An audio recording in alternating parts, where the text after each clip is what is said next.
Welcome to the Millcreek Government Channel. I'm Judy Zelina.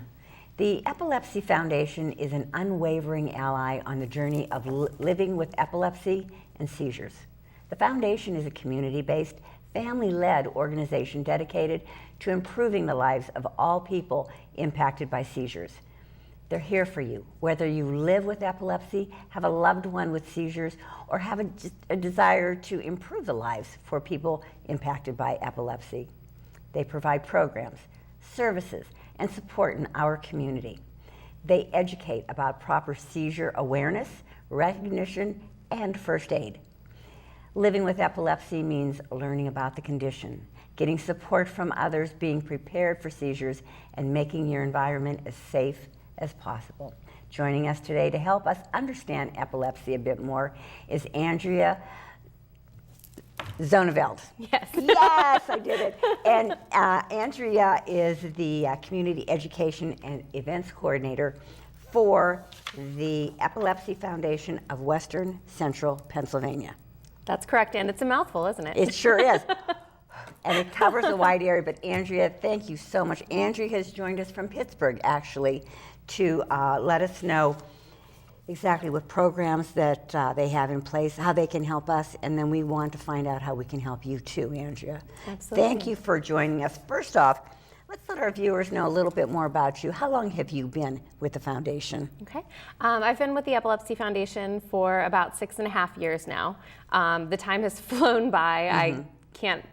It's hard for me to think about how long it's been because it feels like I just started a few years ago. But in that time, I've educated over 15,000 people in Pennsylvania how to recognize and respond to seizures. So I love my job and I can't imagine doing anything else with my life. So tell us a little bit about the foundation. What are some of the different programs and exactly what do you do for our community? Okay, so the Epilepsy Foundation, Western Central Pennsylvania, we're a local affiliate of a national organization. So the Epilepsy Foundation, Western Central Pennsylvania covers 49 counties in Pennsylvania. So if you look at the map of Pennsylvania, basically the western 2/3 of the state is the amount of territory that we cover. So it's a lot of counties, but what we try to do is we try to provide educational programming, teaching people about epilepsy and seizures. We also have supportive services for families, but you know we go wherever it is that we're needed. So we do a lot of things here in the area. Even though we don't have a physical office here currently, we're hoping to get additional funding so that we can reopen our office. But in the meantime, I have no problem putting a lot of miles on my car to help serve everybody here. I thought that was interesting that you do come right into the community and you do put on some workshops and programs and so forth. So you are interacting with us right here in Erie County. Absolutely. You know what, Andrea, I'd like to talk a little bit about epilepsy. Okay. Okay, we've heard about that. There's been a movement right in our area, the AJO, that's given people a little bit more awareness. Not complete knowledge, though. Exactly what is epilepsy and what is a seizure? Okay, so epilepsy is a neurological condition that's characterized by recurring seizures. So basically what that means is when a person's diagnosed with epilepsy, they've had multiple seizures in the past and they have a high likelihood of having more seizures in the future. So a seizure is a temporary disruption in the way that your brain works normally. So I'm a bit of a science nerd, so I'll apologize in advance, but I'm going to go into a little bit of detail with this.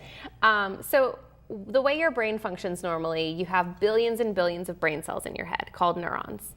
They send electrical messages to each other, and that's how your brain controls everything it does, every movement you make, every thought you have. But when you have a seizure, all of a sudden things don't work the way they're supposed to. You have one part of the brain, or depending on the seizure type, it could be the entire brain, starting to send these signals at the same time. So it's kind of like your brain cells are chanting or cheering in your head, and all of a sudden they can't function the way that they normally do. And that's why not all seizures look the same. So a lot of people are familiar with the seizures that cause a person to fall on the ground and start shaking. But seizures can also appear like a staring spell or a moment of confusion. A person could get up and walk around and do things that they have no memory of afterwards. There are many different ways that seizures can appear because it all depends on what part of your brain is involved in the seizure. So there are there are different major types of seizures, There are. and like the different type of seizure gives a different reaction. Exactly. So some people may not even know that.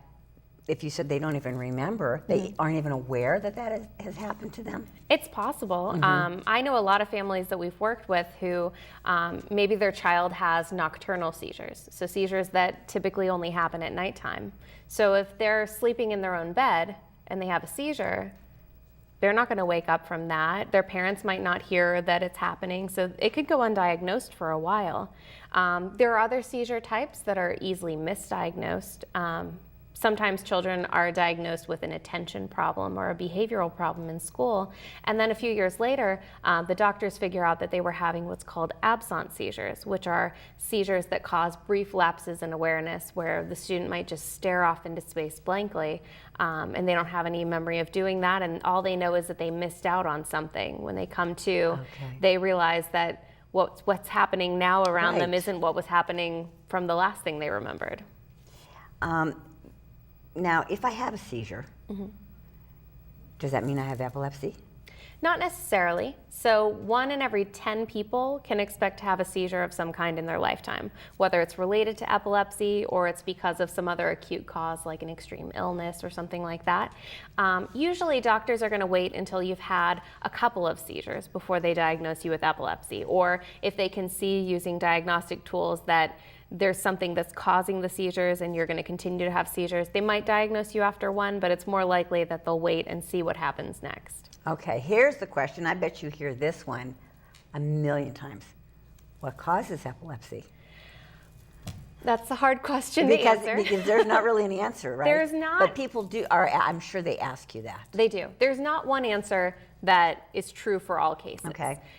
Basically, you can think about it as anything that can cause damage to the brain could lead to an area of sensitivity or scarring that could be a focal point where seizures could start. So we're talking about things like head trauma. You could have something structural like a brain tumor, lack of oxygen to the brain. There's a whole list. But I think one of the most frustrating things for the families that we work with is in the majority of times, about 70% of the time, a doctor can't tell you why your seizures started or why your child's seizures started. It's just, okay. Is it hereditary? It can be hereditary. Really? Not all cases. So if you think about it, if I started having seizures because I fell and I hit my head really hard, and that caused me to start having seizures, that's not a trait that my children could inherit. But if there's something metabolic going on or something like that, that is something that potentially could be inherited. So it can play a role, but it doesn't always. And how common is epilepsy? Epilepsy affects a lot of people. It's estimated that 1 in every 26 Americans will develop epilepsy at some point in their lifetime. I guess I did not realize that. Yeah. Now, is there any way that you can prevent epilepsy? There are things that you can do to prevent epilepsy that's caused by known things. So the best advice that I can give, especially to all the kids out there, always wear a helmet. You hear your parents talking about it all the time. You know, you're riding a bicycle, you're skateboarding, you should wear a helmet. And, you know, when I was a kid, I didn't always think about that when I was going out of the house. But if you can prevent yourself from getting a serious head injury, then that's one of the ways that you can potentially prevent epilepsy. But unfortunately, generally speaking, there's not really anything that we can do to make sure that you don't have seizures. And in sports, always wear some type of protection, be very careful. Yeah. You don't want to mess around with head injuries. I mean, you can have all sorts of side effects from a head injury. Epilepsy is just one of them. But epilepsy is something that you might then have to live with the rest of your life. So when you're a kid and you're playing sports, you're not necessarily thinking about that. No way. But yeah. You just want to win for the team. Absolutely. And then how is it diagnosed, Andrea? It usually starts with someone noticing that something happened that they think is a seizure. Sometimes it could happen at school, where the school nurse who knows what to look for seizures could say, I'm noticing this. I don't know if it's anything serious, but you might want to talk to a specialist and see what's going on. But it starts with somebody noticing that it's happening, that something strange, whether it's recognized as a seizure to begin with or not. And then you go to the doctor, they'll run some tests. For example, they could do an EEG where they put electrodes on your head, and that measures your brain activity to try to determine if you're having seizures or possibly if you had recently had a seizure. So that would recognize if you recently had a seizure. Hopefully. So in other... Not in all cases, See, but hopefully, it's yeah. not easy, is It's it? not easy. It's no. So, because I'm thinking if you're going to the doctor and you're not having a seizure, how are they going to know that this is going on? One thing that's really great about this day and age with the advances of technology is smartphones. So when someone has something happening to them and you think, hey, this seems out of the ordinary, the person's not responsive, maybe this is a seizure. I've heard stories of families taking out their smartphone and taking a video. Oh, okay. Because if you can show that to a doctor, Recording you can the show them episode. you can show them exactly what was happening, Okay. and they might be able to figure out from that, or it might at least help them make their diagnosis. Okay, now you mentioned a specialist. What doctor, who would I go to help treat epilepsy? So a neurologist is someone who studies the brain. All right. What you want to look for is an epileptologist. So an epileptologist is a neurologist who specializes in epilepsy. Okay. And so it would make a difference if you were an adult or if you're looking on behalf of your child. But I would start with talking to your doctor, your primary care provider, and asking them for a referral if they can point you in the direction of someone. If you can't find someone, or if the first person that you go to doesn't mesh well with you, not every doctor is a good fit for every family. Right. Don't stop there. You can contact the Epilepsy Foundation. We can help put you in contact with other options. Up here in Erie, you have both the Cleveland Clinic, they have specialists there. You can also go to Children's Hospital down in Pittsburgh, and there are specialists there as well. Okay, so you do have, in our area, we've got some great resources. Yes, absolutely. And what are the different factors that I would use to help try and manage my epilepsy? Okay, say I've been diagnosed now. How do I manage it? The most important thing that I would say is stick to the treatment that the doctor gives you. It's really frustrating because when you're treating epilepsy, you're treating a neurological condition. So the medications that you try could have side effects that you don't anticipate, and it could make living more difficult. So it's kind of a balancing game to find a medication that works for you or another treatment option that works for you, and balancing the side effects. A lot of people get frustrated because it can take a while to find the right medication or combination of medications. But you really want to stick with it because you want to do everything you can to control the seizures, because that will help keep you safe. And I think it'd be difficult too, because like you had stated previously, everybody's different. Yes. So every seizure, every reaction, it's just not all cut and dry and say, okay, this is epilepsy. Absolutely. And this is how we're going to treat it with this pill. It just doesn't work that way. Yeah, I started working at the Epilepsy Foundation because my brother had epilepsy. And he was on the same medications for a large period of his life. And, you sort of get used to, like, this is the way things are going to be. Yes. This medication's working for him. And then he started having side effects from it as he was growing and getting older. So we ended up having to change medications. So you want to keep tabs on what you're doing to try to control your seizures, but live a normal life too. I mean, we talk about all of these possible things that could go wrong if you have a seizure, but really epilepsy shouldn't hold you back from doing anything that you want in your life, and you shouldn't let somebody convince you that it's going to hold you back. That's what I wanted to ask you. Is there anything that I would have to give up or shy away from once I've been diagnosed with epilepsy? Generally speaking, I would say no. There are some things that you have to be a little bit more careful about. For example, driving. Here in Pennsylvania, you have to be 6 months seizure-free before you can get your license, or before you can get your license back after having a seizure. It's frustrating for a lot of people. If you have a job and you rely on being able to drive, it can be quite a hardship for an individual, but it's there to keep you safe, because obviously if you have a seizure behind the wheel of a car, you're not only endangering yourself, but you're endangering other people as well. So things like that you want to be careful of. Other things, you just want to think about, okay, if there's a possibility that I had a seizure doing any particular activity, what could I do to lessen the risk of being injured? So a lot of people are concerned about swimming or heights if they have seizures. If you're having really frequent seizures, you may want to think twice before doing those activities, or at least make sure you have someone there to help you. Okay. But as long as you have a plan in place, you know, you don't go swimming alone. You don't go climbing really tall things without some sort of harness or something like that to keep you safe. But really, you can do anything that anybody else can do. You just want to make sure that you're making safe choices. That's some great background, some great information. But Angie, what I want to talk about now, let's flip to the foundation. Tell me about the programs that you have in place and programs that we right here in Erie County would be able to participate in. Okay, so the first one that I want to talk about is our Camp Frog program. Camp Frog is a frog. Is a frog? Is a camp that's. It's a frog. It's camp. All right. So it's a camp that's fully integrated into an existing YMCA camp. So what that means is all of the kids who come to Camp Frog get to do everything that all of the rest of the kids who go to summer camp get to do. Okay. Which is fantastic. One of our weeks of camp, it's a week-long sleepaway camp program. One of them is located right here in Erie County. It's in North Springfield at Camp Fitch. Oh, okay.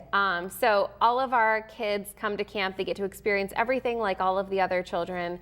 The only difference is we have extra medical staff. So in addition to the staff that's already at the camp, we train all of their counselors how to recognize and respond to seizures. We bring our own counselors who know how to recognize and respond to seizures. But we also have a neurologist and a nurse on staff the entire week. They stay with us at camp so that we make sure if something happens, we have all of the help that we need in an emergency situation. So I think that helps because a lot of parents, it's hard for them to let go if they have a small child who has epilepsy. I would think so. But we don't want kids to miss out on having these fun experiences. So that's one way that we're able to help. Okay. And what are some of the other programs that you have? We also have an emergency medication program. This is one of the ones that I love to talk about because a lot of people don't know that it exists. I feel like I'm spreading secrets or something. Oh, we like good secrets. So the emergency medication program is a program that we are able to pay for a full 30-day supply of all of a person's epilepsy medications, even if they're brand name.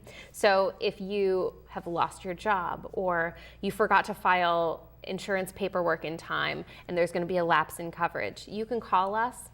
We can pay for your medications and you'll be able to pick them up at your pharmacy, and that can save a family well over $1,000 in a month of unexpected expenses. So we're able to do that. It's a one-time thing because we can't support every single family all of the time, but in the case of an emergency, it's a great resource for families to have. That is great. Well, because we do know prescription can be very, very expensive. Absolutely. And if you're in a situation you just need that medication to get through. So I think that's a great program. What else do you have like for the younger ones diagnosed? Do you have different programs for them? We do. So there are a couple of things that I'd like to talk a little bit about. We talked about Camp Frog. We also have a newer camp program called Camp Firefly. To participate in Camp Frog, our campers need to have self-care skills. So they need to be able to take showers by themselves and things like that. Our counselors are always there to help, but they need to have self-care skills. So we wanted to make sure that we had camp experiences for kids who need a little bit more one-on-one assistance. Okay. So Camp Firefly is another option. It's just a weekend because typically the children who come to that camp need a little bit shorter of a time to participate in the camp experience. But we have one-on-one care for them. We have nurses who stay through the night, so if there's anything that happens, we have extra backup. But they get to do all of the things, again, that everybody else gets to do at camp, but it's at a specialized camp so that if they need a little bit of extra help, it's all there for them. Oh my goodness, what a great chance for these little ones to get out and enjoy some time away, just especially outdoors. Absolutely. You know, so you also have scholarships. We do. Tell me about that. How does that work? So we have scholarships for high school seniors who have epilepsy. They can apply. The scholarship application usually comes out in October, and then they're due by the middle of March each year. We give out between $1,000 and $2,500 scholarships to young people with epilepsy, and they can use that to further their education if they're going to college, if they're going into a vocational program. And the great thing about the scholarship is a lot of scholarships these days have very strict stipulations of you have to use it for tuition or you have to use it for. The cool thing about our scholarship is it's intended to be used for your college experience. So you may have earned a full ride at a university and you don't need help with tuition, but maybe you don't have a computer to do your homework on. You know, you can use the scholarship money for something like that. Oscar Project. Yes. I like this. Tell our viewers about that one. Yeah. So the Oscar Project is a program that we help people get service dogs. So not everyone's aware of this, but for people who have epilepsy, you can get what's called a seizure response dog. Okay. And these dogs are trained to do whatever it is that you need when you have a seizure. So we have one young man who was going off to college, but when he had seizures, anytime he had a seizure, there was a risk that there was going to be a serious medical issue. So the dog was actually trained to call 911 on his behalf. It would pull his cell phone out of his pocket. There would be like a little rope hanging from his pocket. He'd pull the cell phone out, shake it, and that would call 911. So the dogs are trained to do whatever the family needs. Oh my gosh. And it's pretty miraculous to see. We have dogs that fetch medication, who roll people on their side to help them when they're having a seizure. One of the things you want to do is turn the person carefully on their side, so the dog can do that. So it really gives people a chance to have their independence back. Now, how can a person go about getting one of these service dogs? What's involved in that? Okay, well, if you contact the Epilepsy Foundation, we can share with you information not just about the Oscar Project, but about all of the other possibilities. Getting a service dog can be really expensive. You may have to do some fundraising if you go through another organization. Through the Oscar Project, we pay for the dogs. So the only thing you're responsible for is coming back on a yearly basis to recertify. When you have a service dog, you have to certify it every year to be able to maintain that certification. Okay, we're getting towards the end here, so I want to talk a little bit about your funding. Okay. How are you funded? We're funded by a range of sources. We have some grants. We have individual contributions that people make. We have fundraisers that we have throughout the year. Our next fundraiser that's happening in the Erie area is the Highmark Walk for a Healthy Community. Okay. We're one of many organizations that participate in that. I encourage everyone, if you're available and you want to come out and go for a walk and support a great cause, you can come out to Presque Isle State Park. It's at Beach 11 this year, so if you've participated in the past, it's in a slightly different place, but there will be signs to direct you there. But pick an organization that means something to you. Obviously, I hope you'll pick the Epilepsy Foundation, but as I said, there are a lot of great organizations out there. The great thing about this walk is that Highmark covers all of the costs of the walk and the setup and all of that. So all of the money that you raise in support of the organization that you choose goes to that organization. And all of the money that's raised by the Highmark Walk in Erie for the Epilepsy Foundation stays in the Erie community, and it funds things like those educational programs we were talking about. Trips to, I visit schools and give presentations to train staff and students about epilepsy. So it all stays in this area to help people in Erie. And I think that's so important because with us being right here in Erie County, that there are events, that there are programs, there are different outreach people we can contact right Absolutely. here in our area.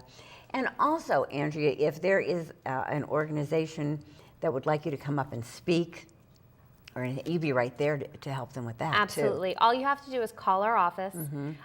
We will take all of the information that you have, reach out to the contact person that you've been working with. Even if it means I'm getting up at 5 o'clock in the morning so that I can be there before the school day starts, I'm happy to be there, because my theory is if there's one person who wants to have this information, who wants to know how to help someone who's having a seizure, I am happy to be there and provide that information, because you never know who you're helping. That person might see someone having a seizure and they could be the only one who knows what to do. Well, I'll tell you one thing. I appreciate your efforts. It's a great organization, and you've also shed some light on some education and having us understand it a little bit more. So I really appreciate you being on the program. Now, if people want to get any more information, how can they contact you? The easiest way is to visit our website, Okay. And that's efwp.org. You'll find contact information for all of our offices. So if you have family that live in a different part of the state, you can find the office that you can refer them to as well. You'll find information about all of our programs. It's linked to our Facebook page, and you can get on our newsletter list and just get connected with us. I think you'll be surprised. We only had a little bit of time to talk about programs today. I think you'll be surprised about what we can do to help you. And their website is great. I was on the website, and there's so much information. Really, thank you so much for all that you do. Thank you, Andrea, for coming up to Erie. We appreciate you taking the trip, even though you covered 2/3 of the state. But thank you again for letting our viewers know exactly what epilepsy is and how we can help you and how you help the community. Thank you very much. Thank you for having us. Viewers, if you have any questions, please feel free to give them a call. There is a number on the website, but really check out the website. I think you'll be pleasantly surprised at all the information you can find. Viewers, thank you for tuning into the Millcreek Government Channel. Until next time, have a wonderful day.